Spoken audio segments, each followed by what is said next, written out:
Hey, heads up, sit and goes. I'm here to finish up the last round of questions. And the first question is from iFish. There's actually two questions. First one is, what's the difference between a winning player that stays on top of the game for the long run and the mediocre winning player that quits after 1 year?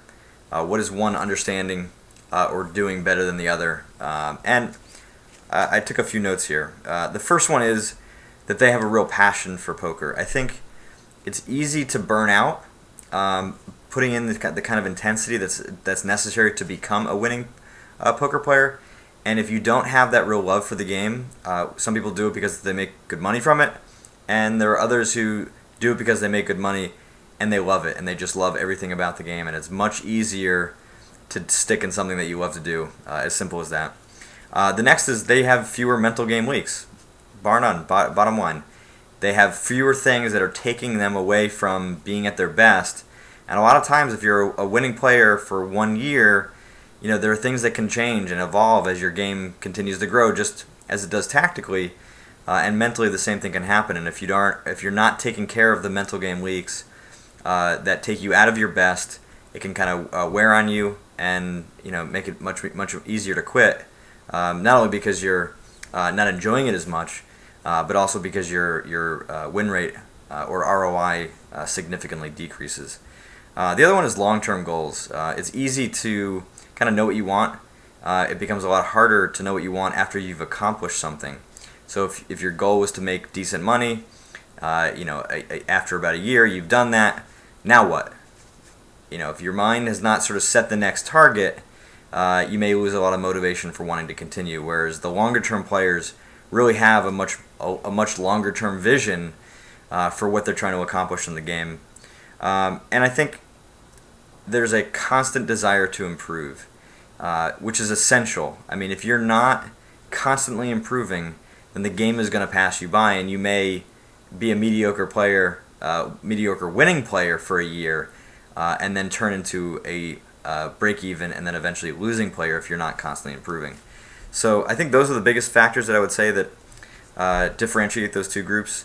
And then your second question asks about the three most important things a player must do to improve or understand his game. And I think the first one is to constantly be hammering away at your greatest weaknesses.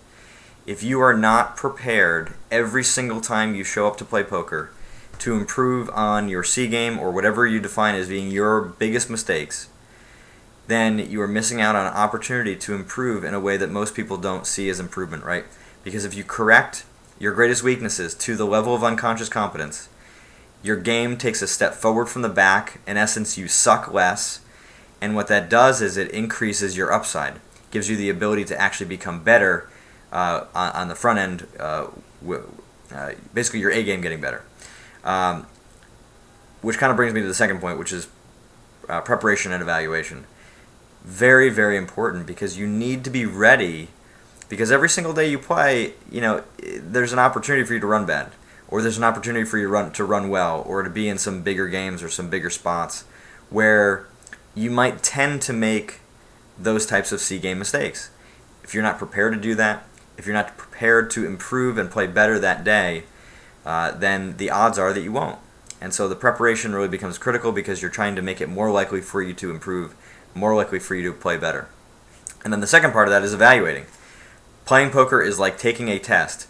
Evaluating is your grading of that test. And it's your chance to get a sense of what mistakes were made, what things you did well, what things you did well in the range of what you're trying to improve. Or, along the lines of the things you're trying to improve, what didn't you do so well and why? And the evaluation becomes your method of capturing that data. So when you do prepare the next day, or you do more analysis and work on your game, you have that vital data so that you're not just randomly trying to improve your game. You're doing it much more in an organized fashion. And I think the last one is that you have many ways to learn.